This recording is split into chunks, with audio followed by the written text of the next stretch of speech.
Welcome, everyone, to SI Media with Jimmy Traina. Thank you so much for listening. Great show this week. We've got Scott Van Pelt from ESPN, who also covers golf for ESPN. So Scott tries to help us out here with the big PGA-LIV golf merger. We also talk about Scott's broadcasting future. He had some interesting news about how long he's going to be doing SportsCenter. I think it was very interesting what he said, and talks about the business changing and doing some other things. So that I think will be news to a lot of people. And we covered a bunch of other things. He gave us a U.S. Open, some betting tips for the U.S. Open. Talked about the night he lost his voice on live TV doing SportsCenter. Talks about Pat McAfee joining ESPN, a bunch of other topics. And then following Scott, we've got Sal Licata for our weekly Traina Thoughts segment. I tell everyone what happened with me getting banned from TikTok. And I talk about my new obsession with this HBO show called Smartless. If you follow me on Twitter, you've seen me tweet about it, but I go in depth with Sal on it and a couple of other topics with Sal. So Scott Van Pelt and then Traina Thoughts on this episode. Before we get to it real quick, if you missed last week, we had Chris Mad Dog Russo on. 2 weeks ago, Pat McAfee. 3 weeks ago, Stone Cold Steve Austin and Richard Deitch. So if you missed any of those, go into the archives, check them out. Subscribe to SI Media with Jimmy Traina. Rate it, review it. We're going to read, we'll read reviews next week or the week after. Important to subscribe and important to review. It helps us a lot. All right. Let's get to this episode. Scott Van Pelt from ESPN, followed by Traina Thoughts with Sal Licata, all right here, right now on SI Media with Jimmy Traina. All right, joining me now. Appreciate him doing this. Try to get him on like once or twice a year. I know he dreads it. ESPN SportsCenter legend, Scott Van Pelt. Scott, how are you? Why do you always say I dread it? If I dreaded it, I wouldn't do it, Jimmy. I would just ignore you. I dread asking, I will say that. But I dread asking everyone every week. I can't imagine the angst you exist in, Jimmy. Get this man a booker immediately. I can't believe McAfee books his own podcast. When he told me, I had him on, was it last week or 2 weeks ago, and he told me that, I was stunned. I think that there's a sincerity with, if the host has relationships as you do with obviously a lot of us in media, I mean, I think it's put it this way, I'm a whole lot more likely to respond to want to do it for you because you're a mensch than, with all due respect, if I got some email from some person I didn't know from your show. And I'm sure Pat's the same way. Yeah. Well, I do appreciate it. And, I do feel like COVID and then being quarantined and then everything going to Zoom sort of changed the podcast game for the better, which is just so bizarre to say because that was such a bizarre. And I remember you were one of my first guests, I think, when we started doing it that way during COVID. I remember us talking about the supermarkets having the aisles going. I mean, it was a crazy time, but I enjoyed that conversation. I remember. Yeah, it changed a lot. I mean, it for us in television, it changed things because, it used to be you had to arrange for a studio and it was very complicated. And now it's difficult for anybody to tell you I can't get to a studio. Well, you have one in your pocket. Right. you just have to be willing to fire it up. And I mean, it's just harder. And I mean, you can still say, I'm busy. We get it. But the technology allows for this. And I think people have just gotten quite used to what this is because the content's still the content. It doesn't need to be perfectly lit or shot. I don't remember, and I didn't plan on going here, but I'm just curious. What was SportsCenter for you, the midnight SportsCenter that you do? What did you shut down at all? I don't remember you doing that. Oh, no, Zoom. Jimmy, we did not. Others did. We didn't. We did 100 friggin' shows with no sports, making it up on a nightly basis. But in the studio. Bad beats from the Bulls. I remember last dance season. Yeah, I remember that. But you did it. You were in the studio the whole time, right? I don't remember you doing Zoom Sports Centers. We didn't. That's crazy. We were there nightly. Good times. Crazy. Yeah. I will say, just to piggyback on when we were complaining about the supermarket aisles. Yeah.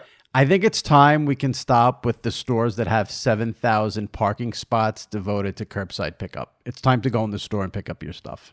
I was back in Connecticut last weekend for a birthday party, and there's the little town of West Hartford's a great little spots, and there's this one little road where a bunch of restaurants are, and there's all this outdoor seating that got created during that time. And I think it's still the same way in the city. A lot of these restaurants that took over parts of like sidewalks and or the street, and they still have them. And it's quite a boondoggle for them because now you've doubled your occupancy, right? Even as you kind of taken up the road and whatnot. But like, I think about that often, like that time and the things that we kind of went through. And we were all in this kind of flying blind. We did what we thought we had to do. But there was a lot of it that you look back, you go, I don't know about the aisles and the arrows in the supermarket. And there were people that wanted to fight you if you were walking the wrong way down the cereal aisle. And I just got to the point where like, you know what?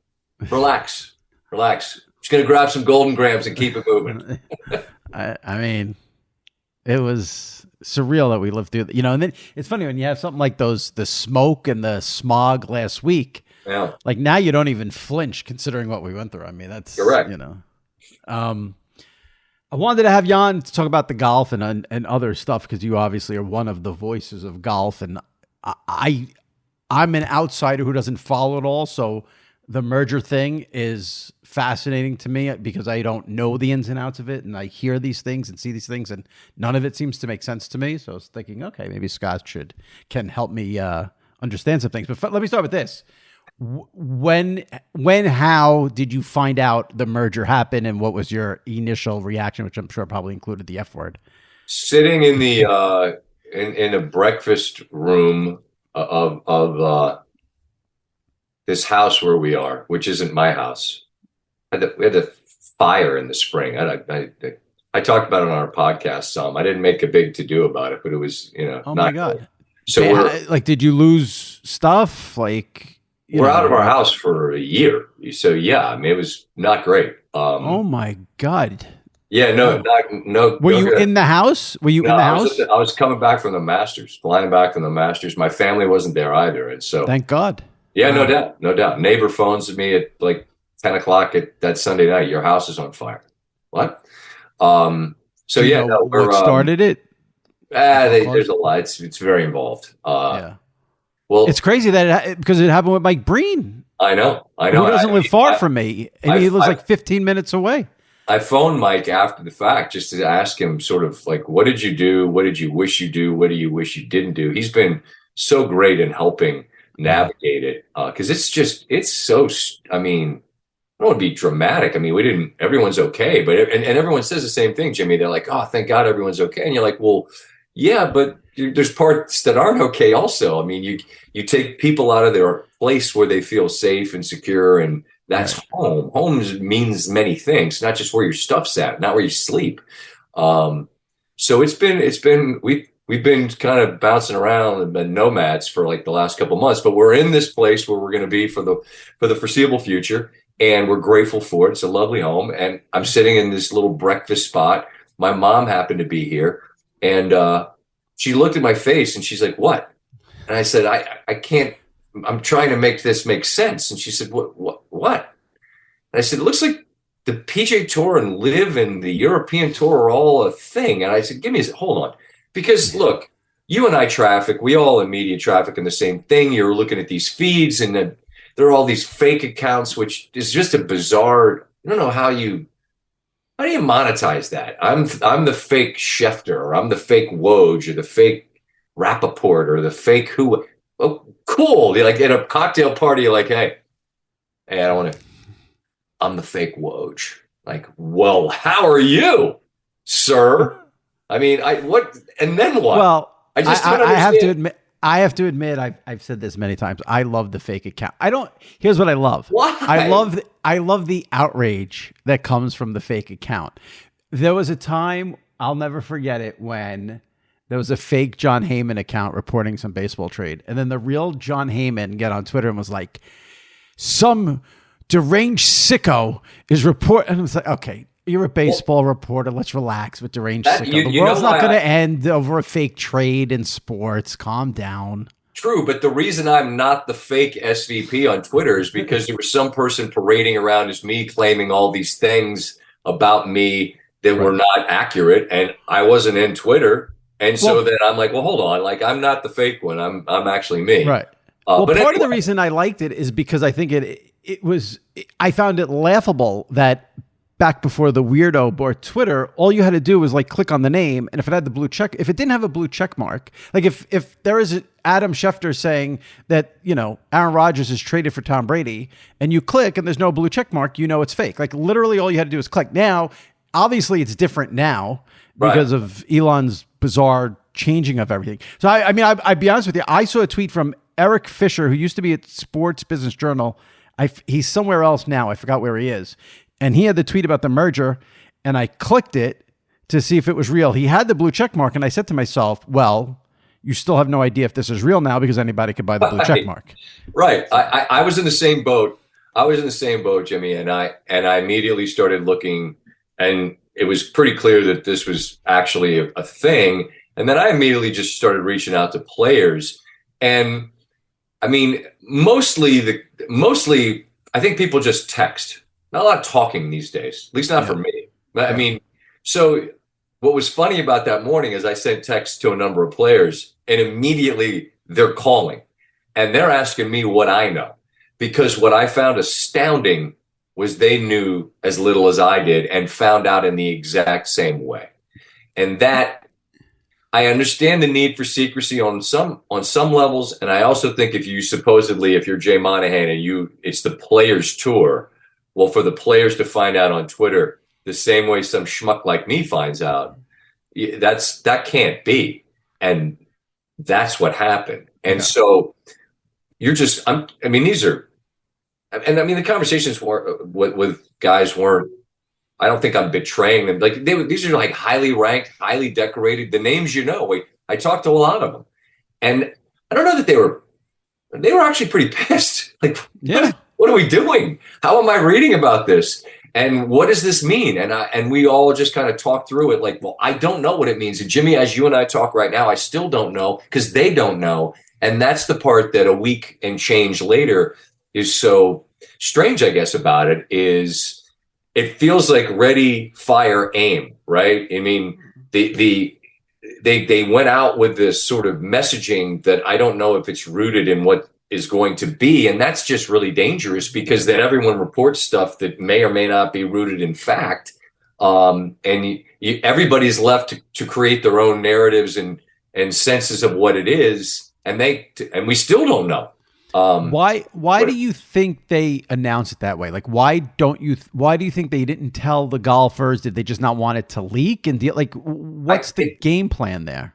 They had to think it was going to get out before they could be the ones to say it. And I mean, that's the way, whether it's a team with a player, although anymore a player can just go on and tweet out his or her news. But something this significant to keep in-house, I would think would be incredibly difficult. And so that's how you wake up one morning and there they are on CNBC and you're just shaking your head. But I don't know. I mean, Rory McIlroy mentioned a guy, Jimmy Dunn, who's obviously a significant piece of this story.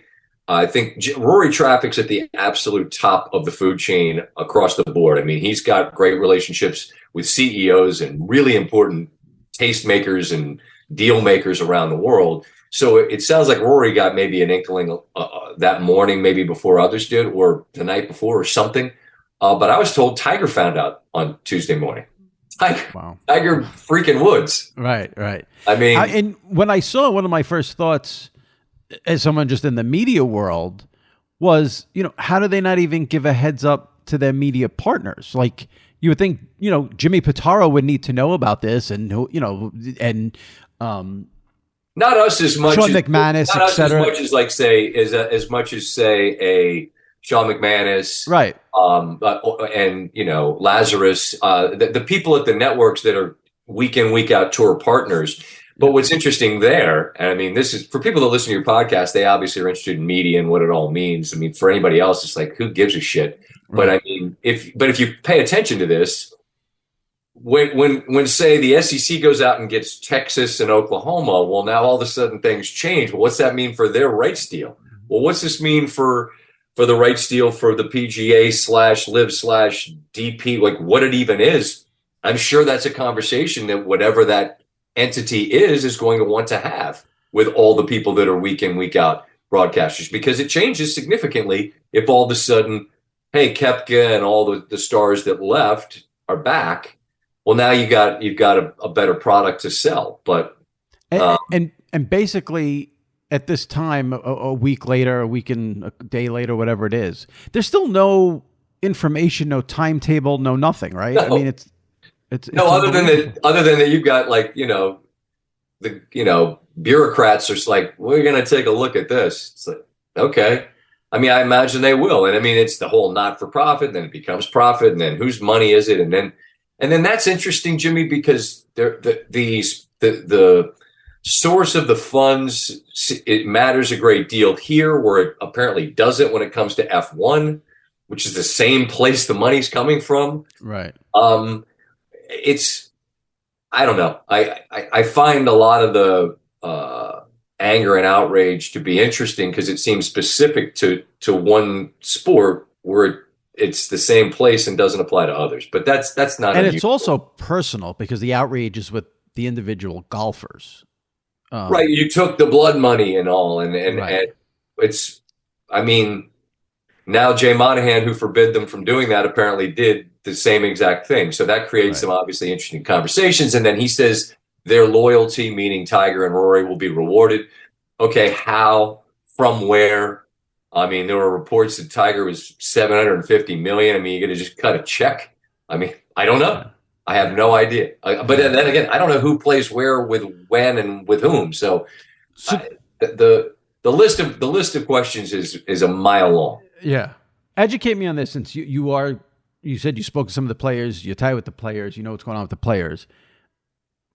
From what I can see, is, again, coming at it as not a week in, week out golf person, the outrage about the LIV guys who did take the money, blood money, etc., came significantly from the media. And I know Rory was outspoken about it. But how do those PGA guys feel about the LIV guys today? Like, are they still angry? Will they welcome them in? Everything. I mean, it seemed like when Koepka won the Masters, everything was kumbaya. Like, what? It seems like PGA, he almost won the Masters. Yeah. I know, right, PGA Championship. The last one, yeah. I think it's a case by case, Jimmy, as it is in life, right? I mean, business is business.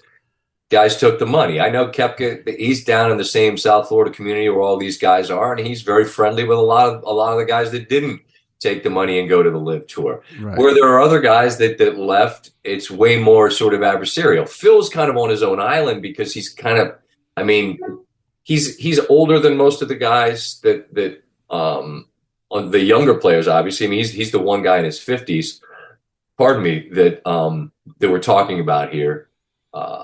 And I always equate it to school. And I said this when I was on with Pat McAfee. It's like you probably had guys in the locker room that you couldn't stand, but they played on your team.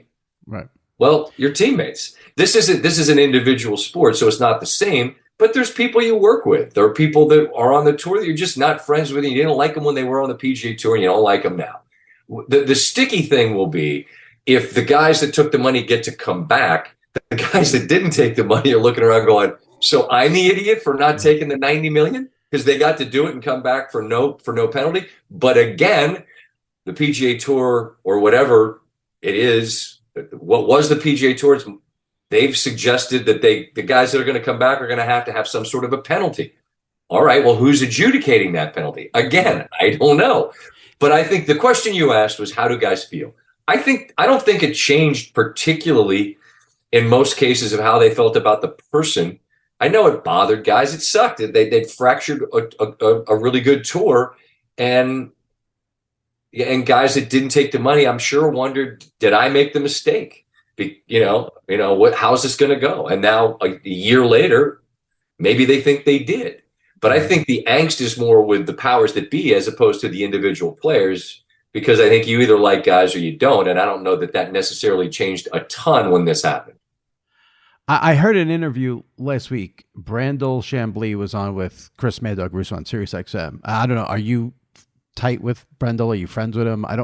We know each other in the way that a lot of media people know each other. I mean, certainly we've crossed paths. We're at the same events often, but I wasn't there when he was there. So it's, because I don't want to badmouth someone you're tight with, because it's not my intention, but again, as someone who's has no dog in the fight and was just listening to this interview as someone who covers media. I mean, he sounded unhinged to me, talking in such a personal, nasty way about these players. And I get it, it's all tied in with 9/11 and Saudi money. I've got all that.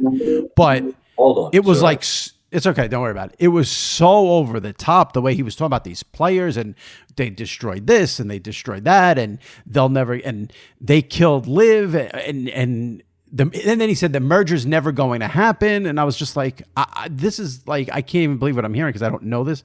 So that's why I asked about the players, because he was really, I mean, aggressive in his ripping of the LIV guys. And it seemed very, yes, no, he's been very, very in that lane. Yeah. The entire time. His position on it is very well established, and I mean, that's why the guys that are on the LIV tour have been very pointed in going back at him. But there's been this sort of victory lap from the LIV circles that I don't know if that tour will exist as it did before. I don't know. But Brandel is, again, I can't speak for him. He certainly has spoken for himself, and yes, he's very very clear. He told Russo that he doesn't think the merger will ever happen and that the Department of Justice is going to get involved. I'm like, the government's going to worry about golf?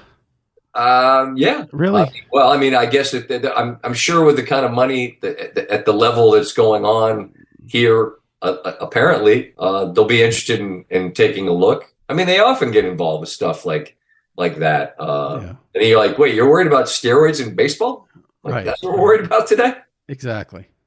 So when all is said and done, whenever that is, because nobody knows, you think this will ultimately be good for golf or bad for golf? It's good for the game if you get more people playing together that are really good. The grow the game piece, that it was astounding to me when Jay Monahan said that. I mean, because everybody mocked the guys, Dustin Johnson and Bryson DeChambeau and all the guys that stood up there at these LIV events, and it felt like talking points, like, we're going to grow the game. And there's one question I have when you say that. How? What is that? Okay, what does that mean? In what way does the game grow? Because you got $900 million to go play golf events in Portland or Tulsa or Orlando. Right. I mean, that doesn't mean anything. You got money. And Jay Monahan then says, we're going to grow the game. And I don't know what that means. Right. I've been covering the sport my entire professional life, and I really like it. I like the people in it. I enjoy it. I can't wait to watch the U.S. Open this week. Majors are my favorite. And I think even casual observers, there's something about watching when it's really difficult that I think is captivating to people. But you know what grew the game, Jimmy? COVID, because people couldn't do anything. So they went outside and they started playing golf more than they had. That grew the game. A pandemic grew the game. So that's legalized the gambling. Tiger Woods grew the game, and a pandemic grew the game. And legalized gambling, I think, helps. I guess. I mean, I said this. I had my buddy Dan Rappaport from Barcelona a few weeks ago who covers it, and I said to him, as not a big golf guy, I think golf's a great sport to bet. You bet you could bet 4 or 5 different guys. You're not putting out a ton of money. You could bet them finish top 10, top 5, top 20. There's a lot, this. I think it's a fun sport to bet, which I think helps. Yes, and it also is very much part of the sport. If you play, I played yesterday with buddies, and it's just, what are we playing for? And then and what are we playing for? That's the first question on the first tee. All right, who are the teams? What are we playing for? Right. And then what happens mostly with my friends is it's more just accounting in your head. All right, you're up this, you're up that. You get to the end, you can press. I think I lost $20 at the end of yesterday, and I didn't pay because when I left, I'm like, I don't have any. We'll sort it out, But I think gambling and golf have always been absolutely peanut butter and jelly. So now that it's more legal, it's legal in more places rather. Yeah, I would agree with that. You take a flyer on somebody to finish top 20 and you're interested for 4 days. Yep. And you're right, COVID and nothing more than Tiger, and then obviously COVID. Grow the game is just code for we want money. Like baseball said they were trying to grow the game when they put games on Apple TV Plus on Friday nights. 4 people watch the game every week. They did it to get a paycheck. They're not growing the game. What do you hate more than the number of streams you have to see the games you want to see? Oh, let's see. What do I hate more than that? Nothing. See. I mean, there's there are things. The thing. I'm sorry to interrupt. But go ahead. You, Iran, Marchand, Deitch, and all the folks that are, this is the lane you're in. Has anyone tell Deitch to go deep on this. Somebody sits down that cut the cord, and the person who cut the cord had access to all the stuff. And they're like, I'm cutting the cord because that's dumb and I'm smart. Like, okay, cool.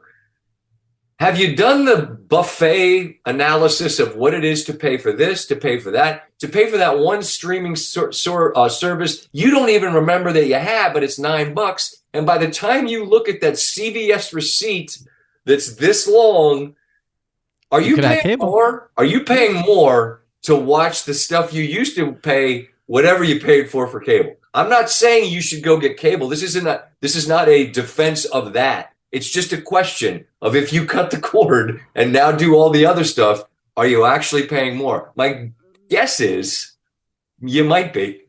I have been ranting and raving about this for like a year or two. And what's funny about it is I'll get people who'll say to me, shut up about the streaming. You're old. Stop it. You say it every week. Stop doing it. And then I get the people who are like, this is the crazy thing about this business. It's like, then this is my shtick. And people are like, when the NFL put the playoff game, announced there's going to be a playoff game on Peacock, I got like 100 tweets from people like, can't wait for you to weigh in on this. Need you to weigh in on this. So it's like, you get half the people telling you to shut the fuck up. And then you have the other people saying, we need your take on this, which is bizarre because I have been complaining about this nonstop.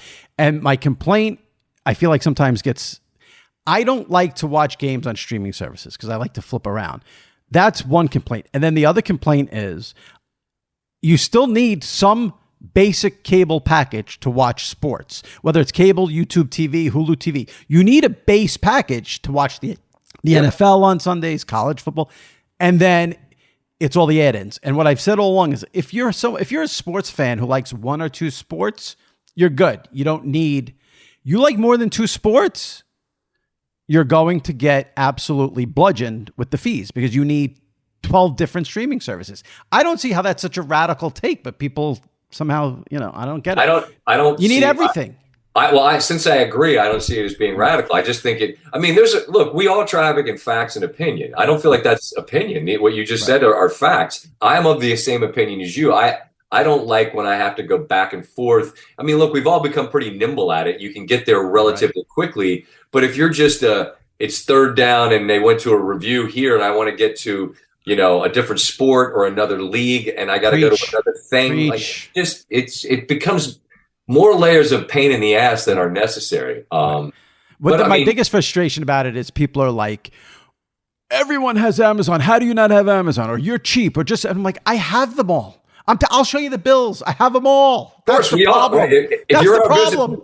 You all do. But then it becomes, you're talking to your buddy and then it happens every single time.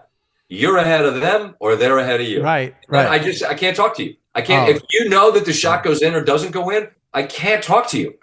I'm fine. And there's just, you're never synced up to the person you're talking on the phone with. It's infuriating. True. I did notice, I will say, I think the legitimate hardcore sports fan, I think they all have like ESPN Plus. I think they all had Amazon for Thursday Night Football. I did notice when the NFL made that announcement a couple of weeks ago about the playoff game being exclusively on Peacock, this conversation went to another level. I don't think every sports fan had Peacock. I mean, what do they put on there? One Notre Dame game against like Central Michigan. That's obviously for the hardcore degenerates like us. No one else is watching it. But that's the one I think that might be a game change. That was the one where I finally saw sports fans saying, okay, enough of this shit. This is getting out of control. Yeah, I would agree with that because, something like that announcement can get lost in the sauce. Much the way when a rule change happens in the sport, you're not paying attention in the offseason, then you're watching a game and all of a sudden something you go, what is this? Or you get to overtime and it's what? I mean, literally there are things that happen college football. When they went to after 3 overtimes, you do this ridiculous 2-point thing. And I had no idea. People are watching it like, this is what we're doing? Yep. That's how they figure it out. And no one pays attention until there it is. And to the point about the playoff game, undoubtedly, not everybody is psychotic about media. It's going to get to the playoffs, and some fan base is going to try to watch a game, and they're going to realize they don't. Now, it's real simple. You're just going to pay the money in the real time to watch your team, and then you'll forget about it. And it's another one of those things on your monthly charges that you don't even acknowledge that's on your list of things that you have to pay to watch sports. You and I are going to do it because that's what we do.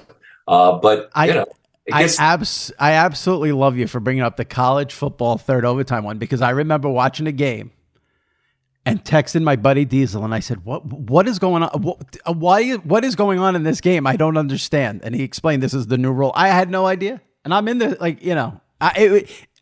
that one right there is a perfect example. It happened to me. And then if you're giving out winners on whatever, and then you're getting more than 2, then you're thinking we're probably good here. But as you know, somebody could score, and then they go the other way, and then it's bad beat. Always a bad beat lurking around every corner. This is like, we're in the middle of June. This is when I start thinking like, oh God, we need to get to football. I know we have some U.S. Open and we have the NBA draft, but this is when the NBA finals end. It's like August 26th is the first college football game. And when you lose the NBA and the NHL on back-to-back nights as content, it definitely is when the rock lands in your lap heavy that there's just not a ton left between now and then. But that's why we get to, a couple more shows here, and we say, we'll see. I'm going to ask you about your summer vacation. Let me just put a bow on the golf stuff, because I just had 1 or 2 more, and then I definitely want to get into the Scott Van Pelt summer vacation. So we stated earlier, like, we know nothing. So like, I know LIV, like, they play in shorts, they got the music going. Like, we still have no idea if that's coming to the PGA. Like, none of that's been determined, right? I feel comfortable saying, guessing, betting, however you want to frame it. I don't think we're getting 54-hole music playing shorts on the PGA Tour. That isn't, or whatever the new entity is. That won't happen. Do you think anything from LIV will get carried over? Perhaps. I'm thinking there might be some elements of the team component. Maybe there are events that are just that. The PGA Tour has an event down in New Orleans, which is really popular because it's a 2-man team deal. It's a very completely different format than we see week in and week out, and guys love it. They love it in part because you go to New Orleans and you eat like an animal for a week. Right. You need to schedule an angioplasty on the next Monday because you're eating boudin and jambalaya all week. But it's a fun event. Maybe there's some of that. And I've read that that's important from the Saudi fund perspective. But I don't know. I mean, would Colin Morikawa and Justin Thomas and whoever form a team? I don't. Again, I hate to be a broken record, but I just don't know, and no one does at the moment. So why can't golfers wear shorts? That's dumb, and they should be able to. Yeah, I don't know why you wear a suit when you host SportsCenter. You should. I have no problem with that. I feel like it's the proper way to go to work. I mean, I have colleagues that don't wear ties, and that's fine. I will always. But that's a grant. I've told the way you dress now is how you should show up to SportsCenter. In a Fight Forever shirt? Yes. For me, I feel like I don't know, man. Like when I was little, I used to go to church with my grandparents. I always just in our family, you wore whatever the best stuff you had was, and it didn't have to be like you didn't have to wear a tuxedo, but that was just the way you went to church. I look at sitting on a desk. To me, I have no problem if colleagues don't want to wear ties. I will always wear a tie, but that's probably because shout out to my grandpa. I always want to have a pocket square. That was his thing. So for me, it really actually isn't the tie as much as it is the pocket square, probably. Got it. And the golfers should be allowed to wear shorts. You're 100%. It's hot. It's hot outside. And I mean, what are you afraid of? That someone's going to see someone's knees or calves and be like, the horror? That's my whole thing. I want the reasoning. Like, why can't they wear shorts? That The and gentleman's game or whatever. I mean, okay, great. I mean, we're they're not going to go out there with mustard stains and their butt cheeks hanging out. Right.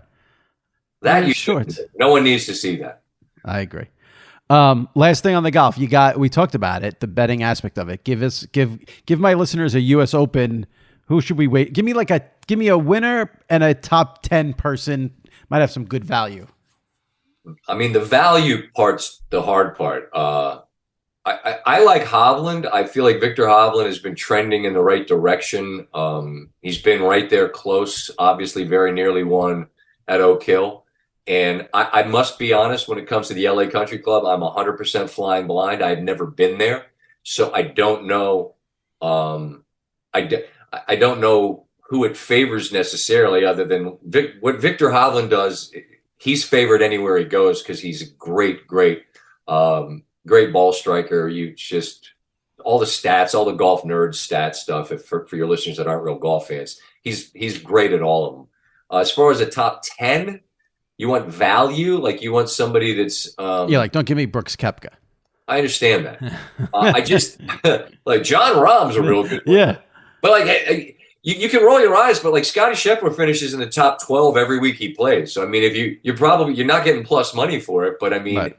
if you want something that you think's a pretty decent bet to win to cover some of the other flyers you want to take, just listing Scheffler as a top 10 just makes a ton of sense. I like that. Shane Lowry's not a name that people necessarily think of unless, if you watch week in and week out, hey, this is a guy who's been a major champion. He plays great in most majors. Our guy Gordo, who's part of our show staff that we've actually had on our podcast because he's an absolute golf betting sicko. I believe he went double hammer on Shane Lowry. So that's the Gordo approved double hammer on Shane Lowry. But that was as a top 40. Maybe we'll throw Lowry as a top 10 for your. I will get on DraftKings right now and bet Sean Lowry. All right, that'll be fun. Now, we mentioned the summer vacation. We don't see you much on the SportsCenter set now, right? For a little while. Well, I mean, we go through the NBA draft next week, and then the following week, I believe we go through. There's the NHL draft, and then I think there's one more show where I may be drunk. I may wear shorts. Okay. Well, you can do a pocket square with the shorts. We might put Stanford Steve in some floaties, just let him hang out. Then we're gone, and mostly we're just gone until football in middle of August. And it's not that atypical in our business. You have a contracted number of days. You do the days that are around the biggest events, and then at some point you run out of days. And for us, it happens to be in the middle of the summer when not as much is going on, which I figure makes a ton of sense. But that's what we do. It's not quite Howard Stern summer. Francesa was legendary. I don't know how much time he got off during the summer, but I mean, it's I don't want to be dramatic and say it's much needed, but I mean, you're out there, the one man band banging on the drum and blowing the kazoo. I mean, at some point it's nice to just say, all right, I don't have to think about what we're going to talk about tonight. And that's we're about to reach that point. Listen, you're doing it 5 nights a week and you deserve a break. That's the business. And I said to McAfee 2 weeks ago when he was on, like, for people like us, New Year's Day is not January 1st. New Year's Day is when football starts. That's what. Yeah, I mean, like, I've already looked down the road. This year, Christmas Eve is an NFL slate. Christmas night's NFL. So I mean, at some point, I'll be working around that time. But I think, and I mean, Pat's a younger man, so I think he and his group they're hardwired to just be in the content churn business. You reach a point. I've been doing this a long time where look, I don't want to do that forever. And then that would lead to a natural, you'd say, well, what do you want to do? I don't know. I still enjoy it. The big nights, like talking to Jamal Murray, when you can ask him from a scale of 0 to 10, 0, I'm sober, and 10, I'm wrecked. What are you? And he gives you the Matumbo wag, right? Because he's just been playing for 48 minutes. He has 0% body fat and he's been chugging champagne. He's probably bombed. But you want to give him an out, just so we can frame the conversation here. Like, those nights are such a blast, Jimmy. You just feel like it's such a a treat to talk to these people in the middle of those moments, right? They've just achieved the pinnacle, and you're the one who gets to talk to them. That's awesome. At some point, it's Tuesday night, and you're following the White Sox, and it's like, okay, that's fun too, but not the same. It's just not the same level of juice as a night like this. Or you're following tape programming. It's a 30 for 30, and here you come.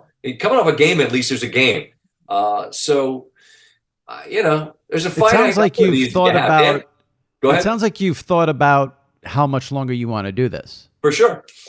Is there like I look at 3 year, 5 year, 10 year? No chance. No chance I'm doing this that long. No chance. 5 years?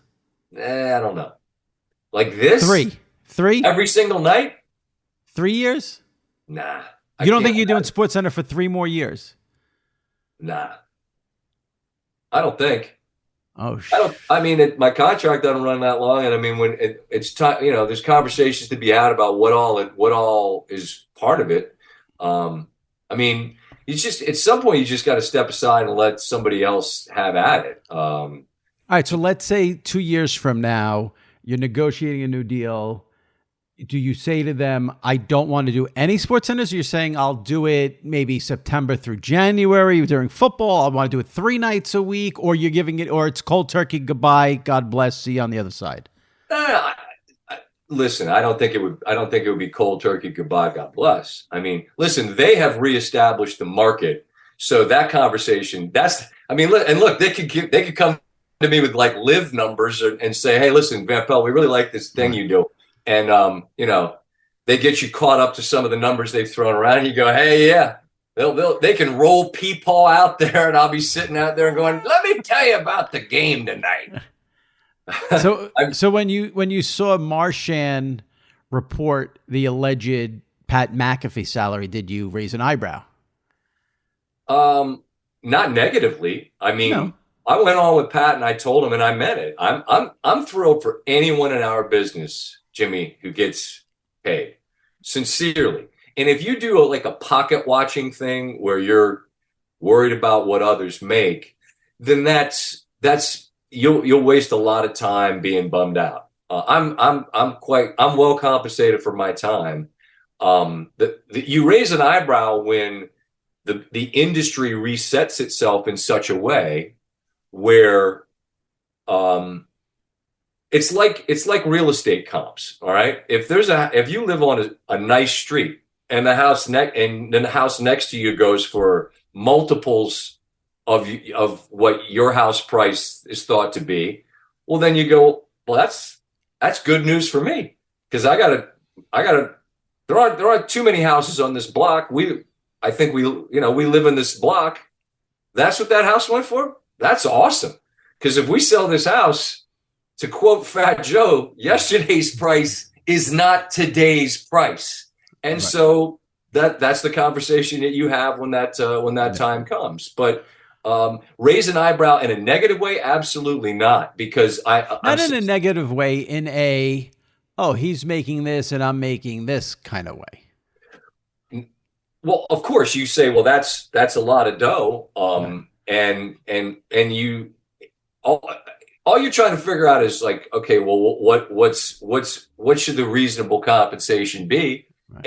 And I don't have any reason to believe that ESPN would try to tell me that my house isn't worth more than they paid for it last time. Right.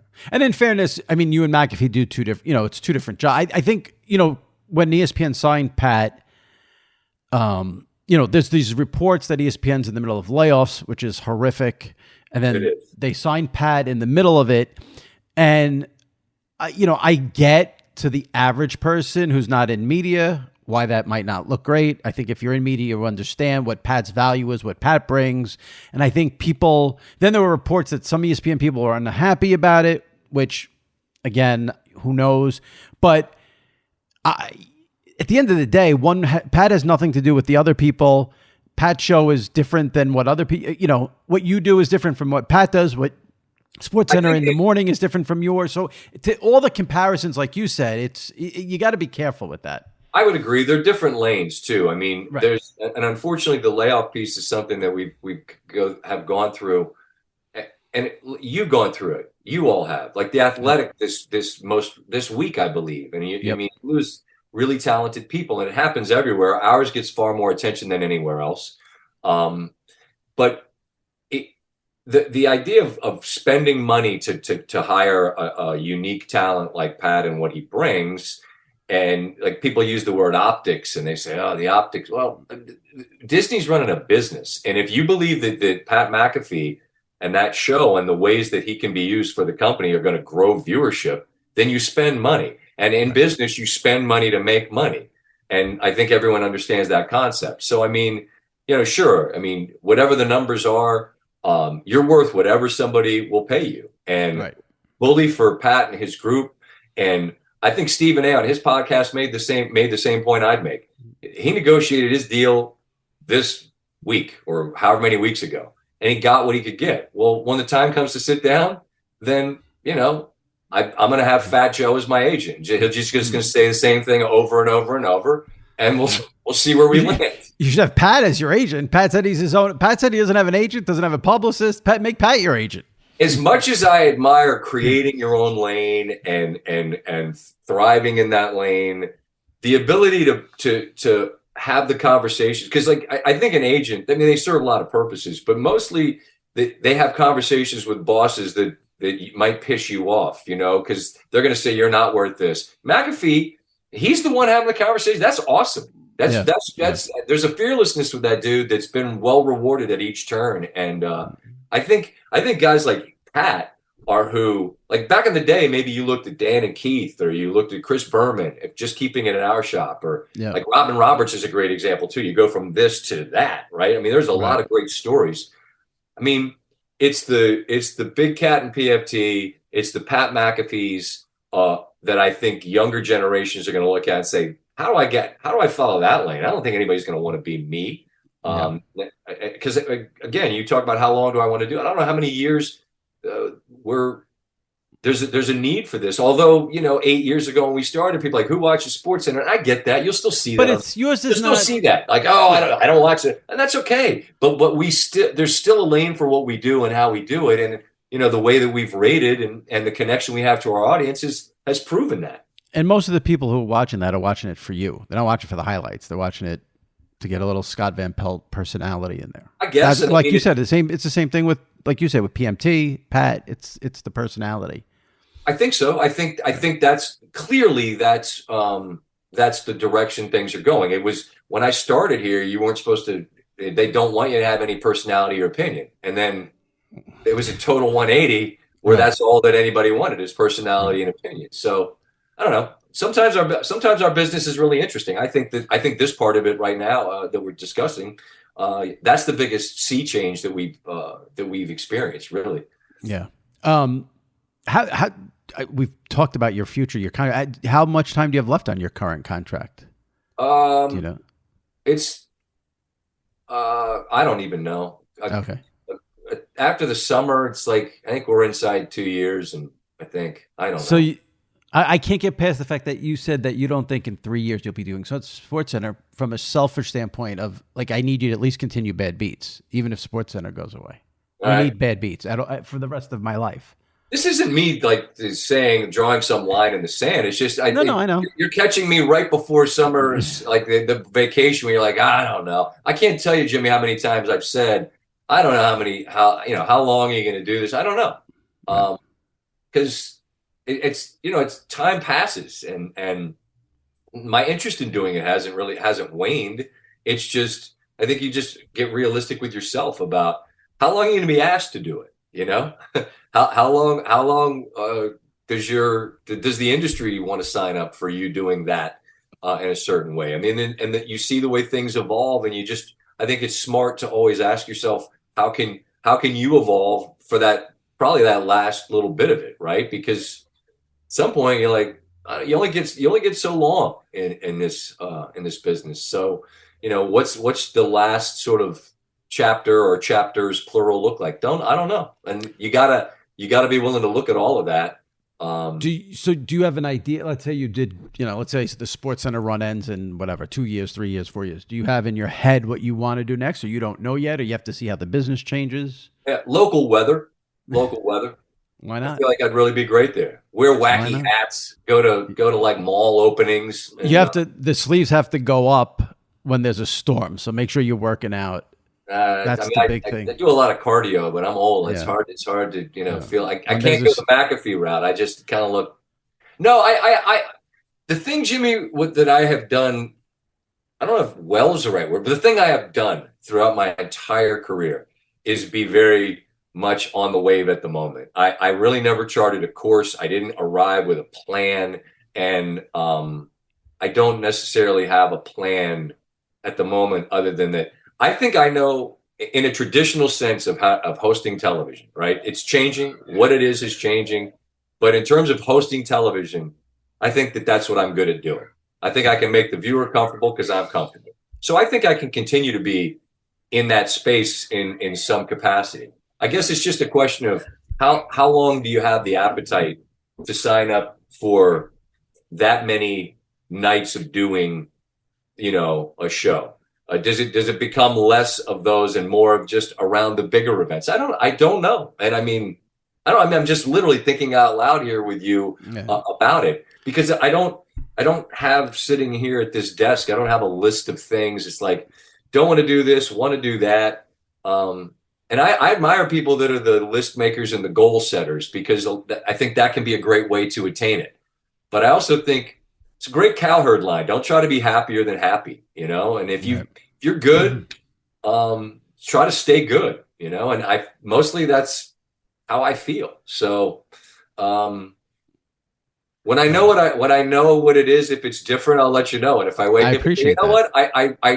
I think sign me up for 5 more years of this. Then just keep bad beats, no matter what goes on. They can make you a play-by-play guy for every guy.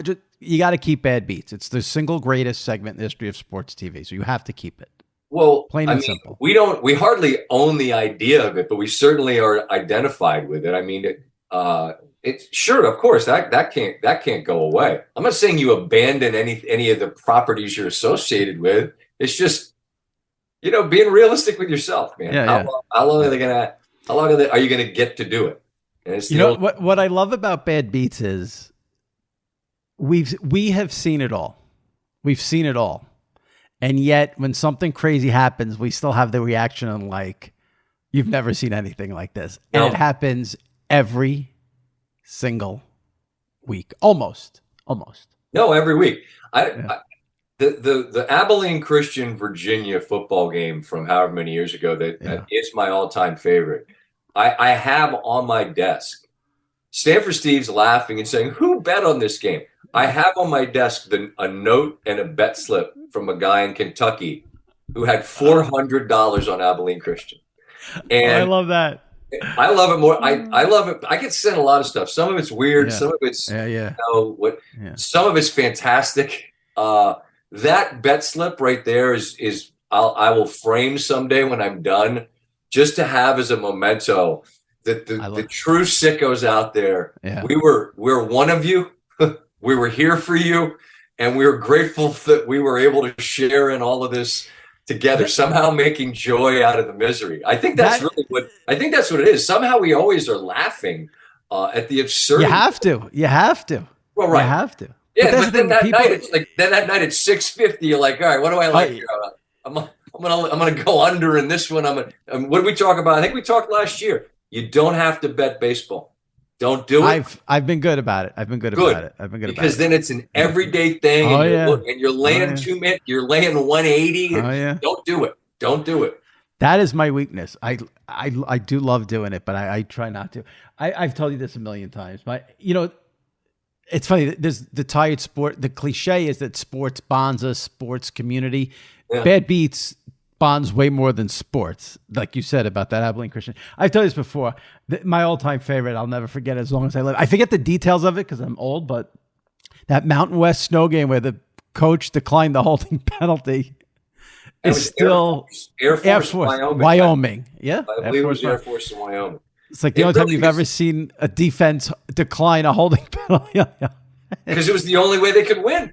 The only way they could win was if they got the ball back. Think about that. That's like the time we talked about this too, didn't we? With the Mets, it was like the Mets in a playoff game. Robin Ventura hit a homer, but then he only went to stopped first and he ran past him, so the game didn't go over.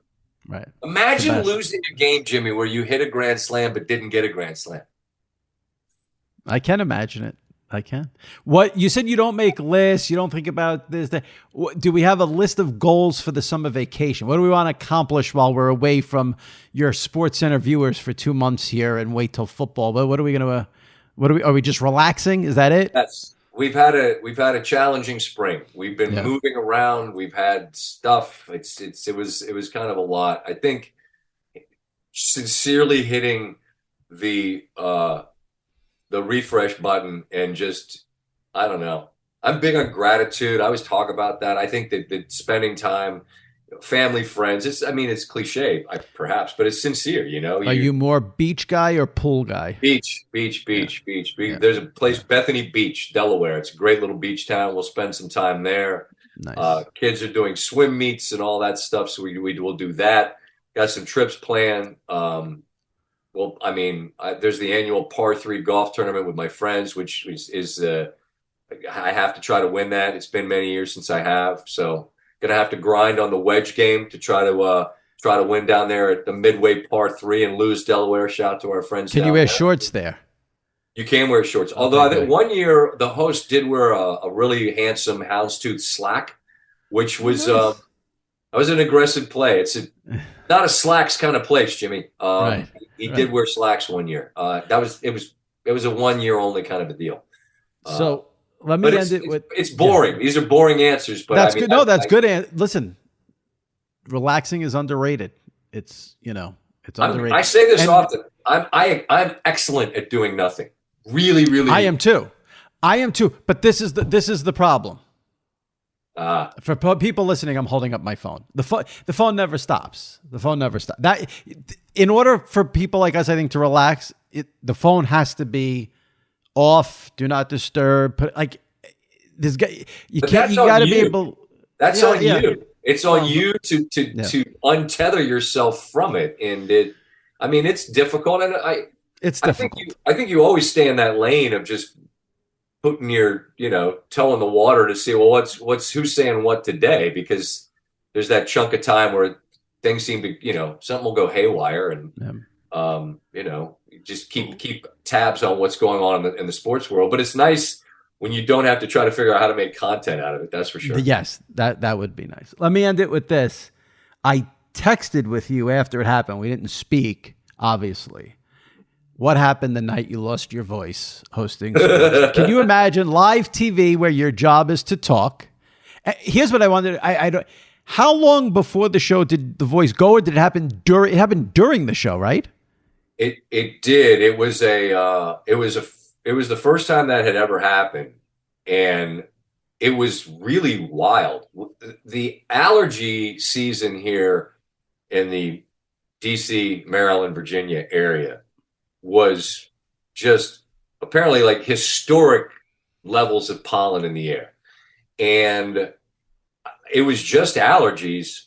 And I coughing and whatever, the way you might during the day. And then as the evening was wearing on, I knew that it was like your voice is kind of gravelly, but more just kind of like you felt like you needed to cough and sort of clear the back of your throat or something. And then I went down to do a cut-in, all right? Cut-in in the industry talk. We were following a Phoenix somebody game, Golden State, for argument's sake. So 8 minutes to go in the game, you do a cut-in coming out of a commercial break. You say, hey, Scott here in the studio. Coming up after the game, we got A, B, C, and D. You're just trying to convince the people that are watching to hang out with you for the hour when the game's done. And somehow I went to talk. And it was the Brady moment. The voice cracked and I kind of had nothing.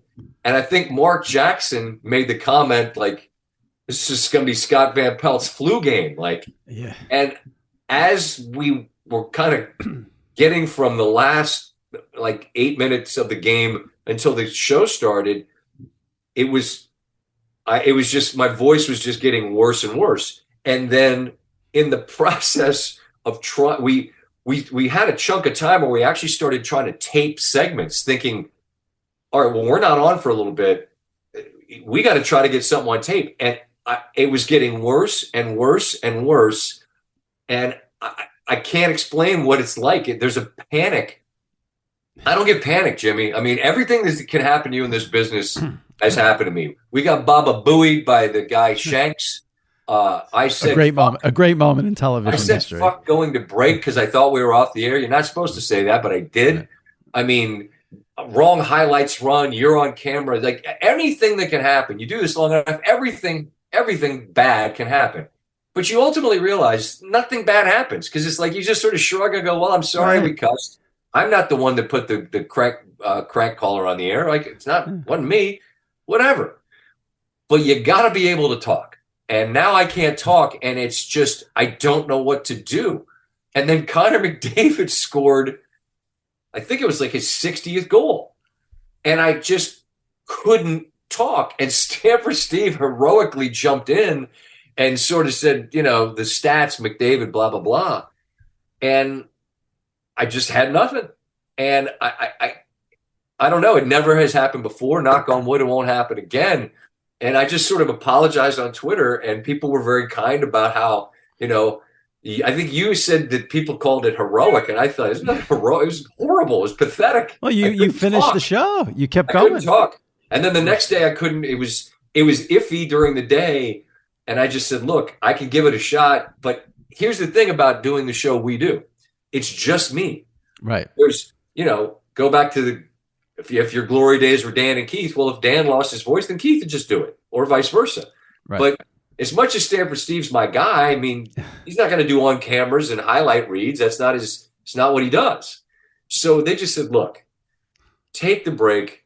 But it was the last night before I was getting ready to go away on vacation and then go to the Masters. So people didn't see me for several weeks. And I think they were afraid that maybe I had perished.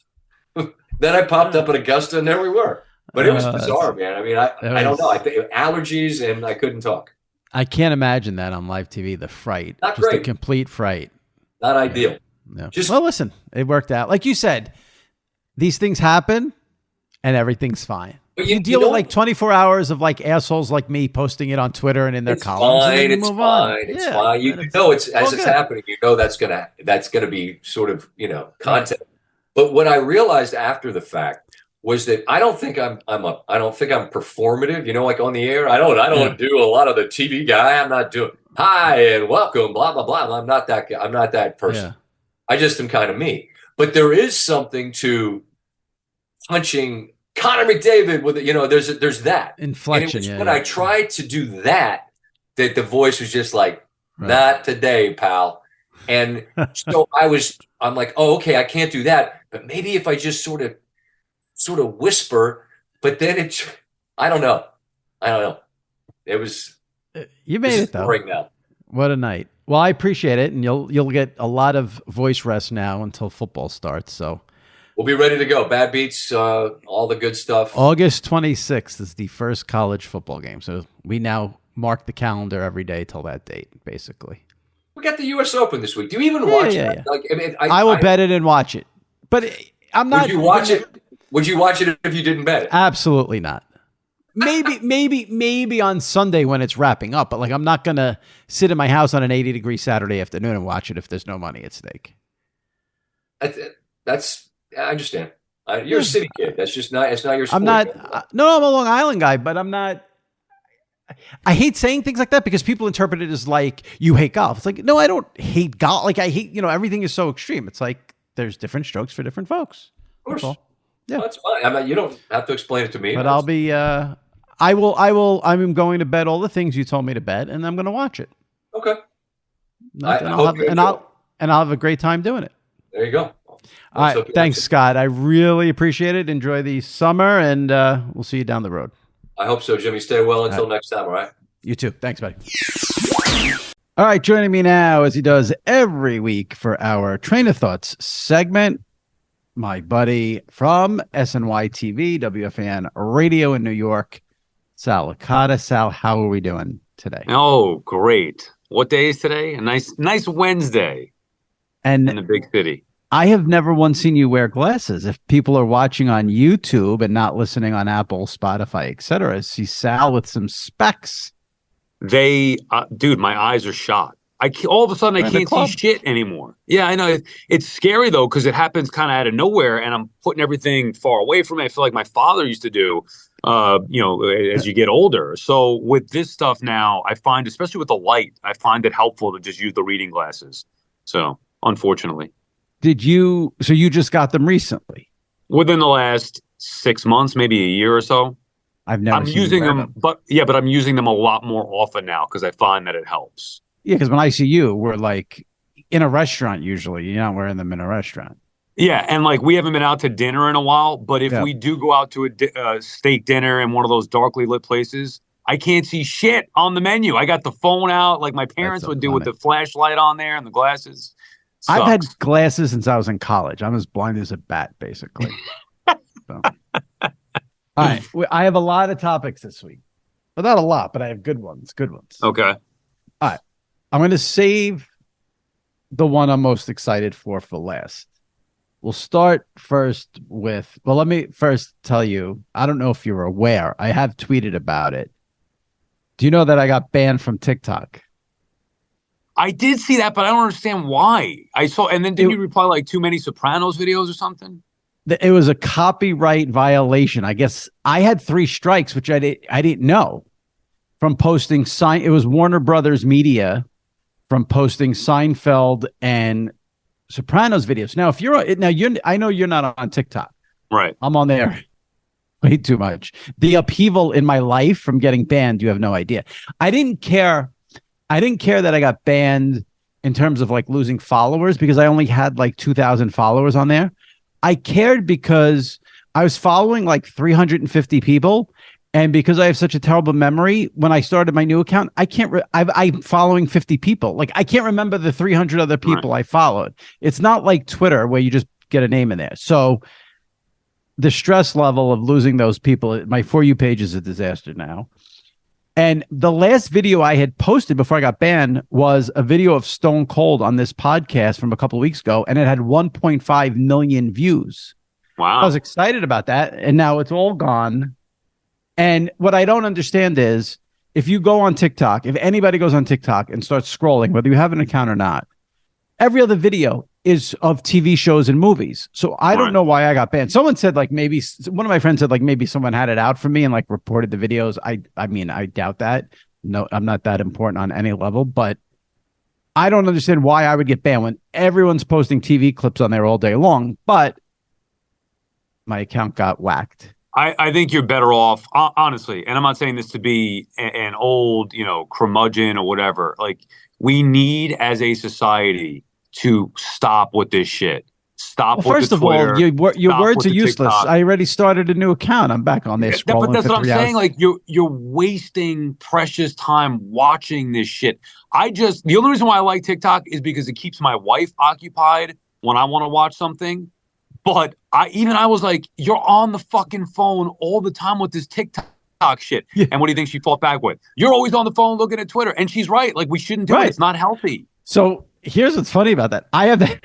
That's the same conversation I have with my niece. I tell my niece, you got to get off the phone. You got to get off TikTok. Why? You're on Twitter all day. It's the same thing. I'm on TikTok way more than I'm on Twitter. I love that.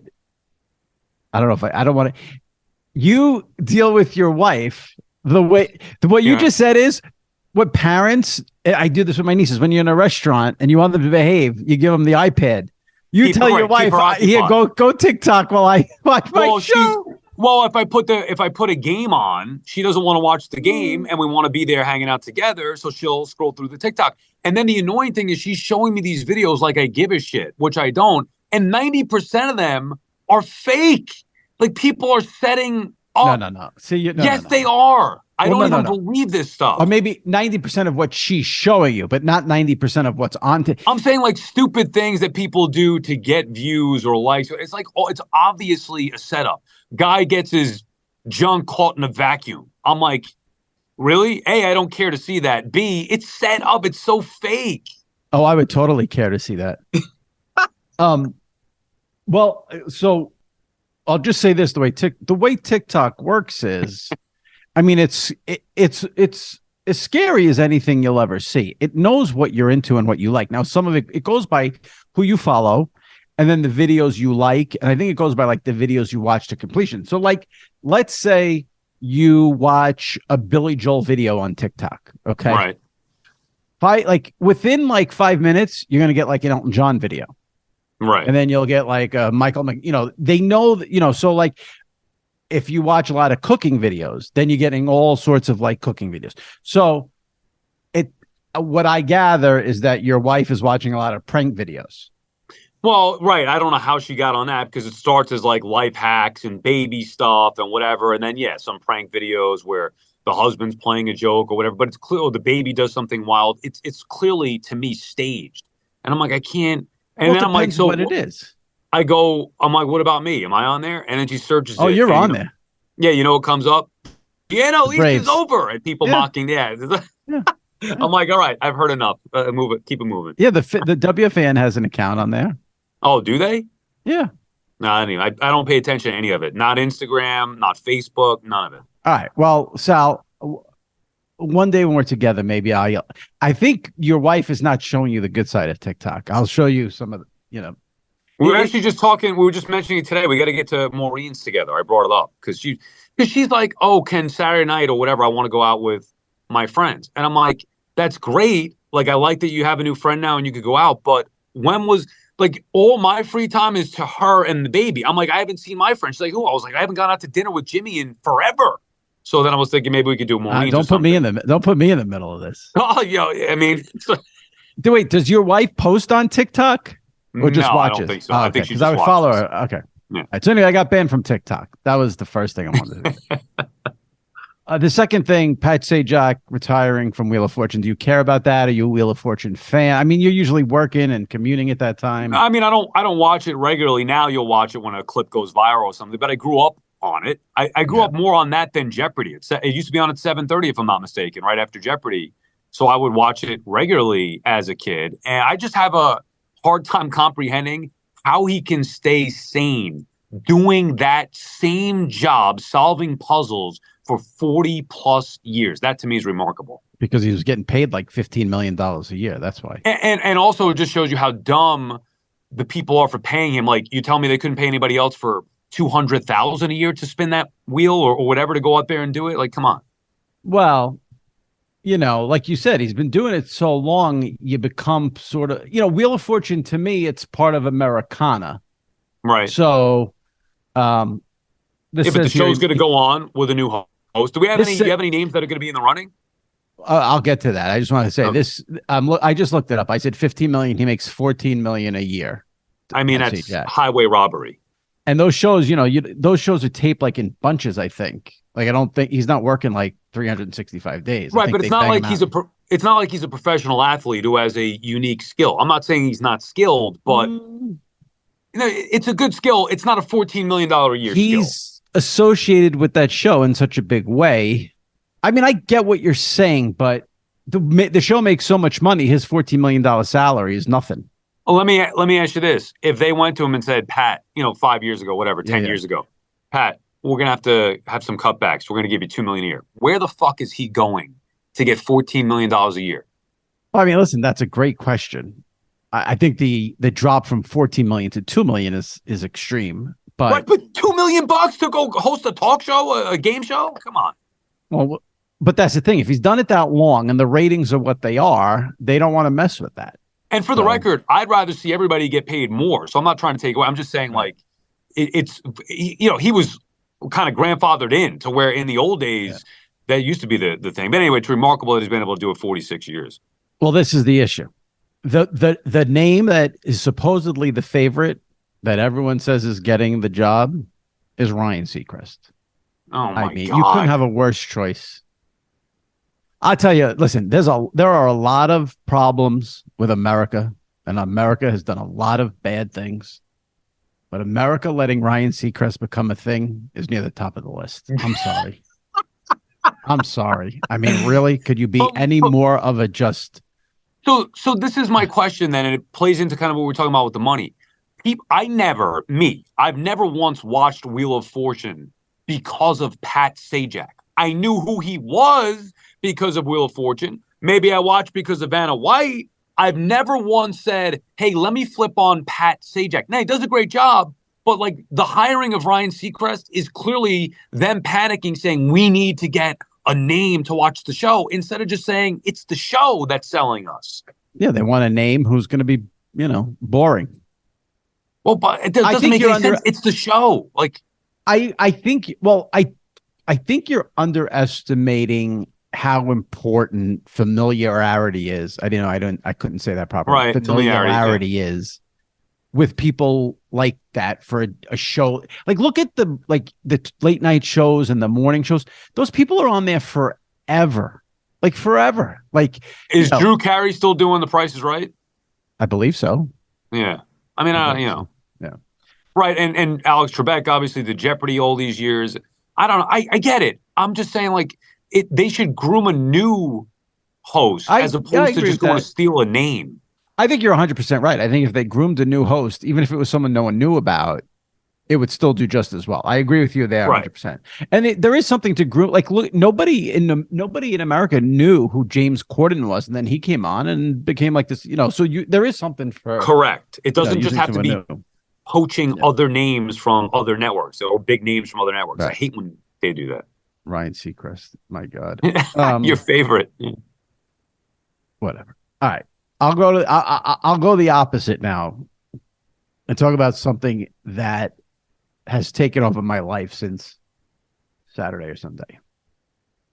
And this comes from TikTok. I throughout scrolling through TikTok, I kept seeing clips for this show, and it had Jason Bateman, Will Arnett, and Sean Hayes. And the clips I saw, I kept seeing the clips over and over, and they were all funny. So I said, what is this about? I don't understand. So I do my research, and the three of them have had this very, very popular podcast for like 3 years, which I knew about in the back of my head, but it wasn't like when I saw it, I was like, oh yeah. So they have a podcast, the three of them. And the way the podcast works, which I think is a brilliant setup, is they rotate one of the three of them each week books the guest, and the other two don't know who the guest is until they come on. Okay. So for instance, it'll be like Jason Bateman's week, and he'll say, this guy's a comedian and he's done this and he's won this many Emmys, and then they try to guess who it is, and then Will Ferrell comes out and they all go crazy and fine. So it turns out they took this podcast on the road and did like live podcasts in arenas. Right. Or not arenas, but not radios, you know what I mean? I got you. And they made an HBO series out of it called Smartless on the Road. Okay. 6 episodes, just 6 episodes. Smartless on the Road, HBO, 6 episodes. I am obsessed. It was hilarious. How good? How long are the episodes? Like 50 minutes. Okay, that's not bad. I laughed my ass off at each and every episode multiple times. It was extremely well done. I love the way they put it together. And all it is, so half the show is usually them during the day before the show, and then the other half is them doing the interview. Will Ferrell's on there, and right, okay, a couple others. 90% of what they discuss during the day leading up to the show is food, eating, and shitting. I couldn't get enough. I could not, but the way they discuss it is hilarious. And I cannot recommend this series enough if you just want light, fun, laughing. It's so good. Who else is in it? Jason Bateman. Who's the other two? Will Arnett. Those two were on Arrested Development, and Sean Hayes from Will and Grace. Okay, I'm not really familiar with the last two. I've heard of Will Arnett. I don't really know his stuff. Bateman I love. So they're all hysterically funny. Okay, I'll check it out. Jason Bateman has a lot of stomach issues. So a lot of the show is him like just having anxiety about like what to eat before a show, when to eat. He gets those two are eating before a show. He's like, what if you have to shit during the show? Like was cracking up, and just, they're breaking down at one point. They're ordering food, and then Sean Hayes, one of them wanted waffle fries. Then they start debating what's the best potato. Is it the waffle fry? Is it the curly fry? Why? And the circumference of the curly fry allows for more crunch. Steak fry well done. Has to be steak fry well done, crispy.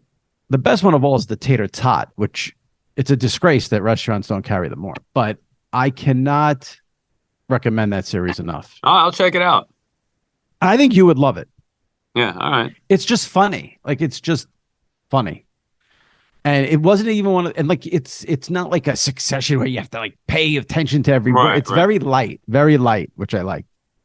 And, it shows them as friends, and it was right. Now I'm going to have to try to start listening to the podcast, but podcasts are not like TV shows. Like, I don't think I can go back and like start. I don't know. I'm going to have to figure out how I'm going to maneuver. Because then when I tweeted about it, people were like, oh, you got to listen to the episode with Paul McCartney. You got to listen to the episode with Steve Carell. You got to listen to the episode with. But it's too much to catch up on then. Right. It's overwhelming. Yeah. Shelby, if you're listening, I know you're a big comedy guy. Chime in here if you know anything about Smartless. If you don't worry about it. But yeah, it's 6 episodes, 50 minutes each. I watched it in like 1.5 day, and then maybe I had like one episode left. So it made my weekend. It was highly enjoyable.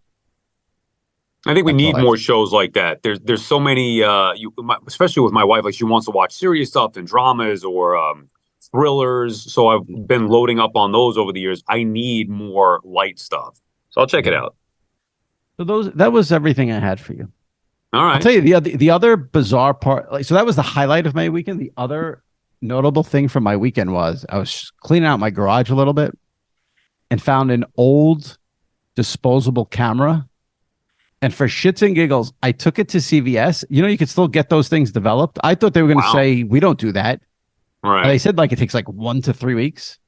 But I was flabbergasted to know I have no idea if it's mine, what's on there, but it was I was blown away that you could still actually get those developed.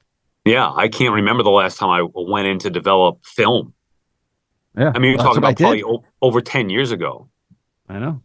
Talk about being old. Being old. Kids listeners like, what the hell's developing film? You can do that? I know. But I mean, do you ever? I mean, you have a kid, so it's like, do you ever take your phone and like print out the pictures? No, but that's part of the problem with, I think, the current system. Yeah, it's easier that you have instant stuff and you're able to take pictures whenever, but you have thousands and thousands of them and you don't do anything with them. Like, I don't print them out. So they're kind of like lost. Remember, we used to take a roll of film, take pictures, create an album with it. And then you had it. Oh, this is when we went to Lake George or whatever it is that you did.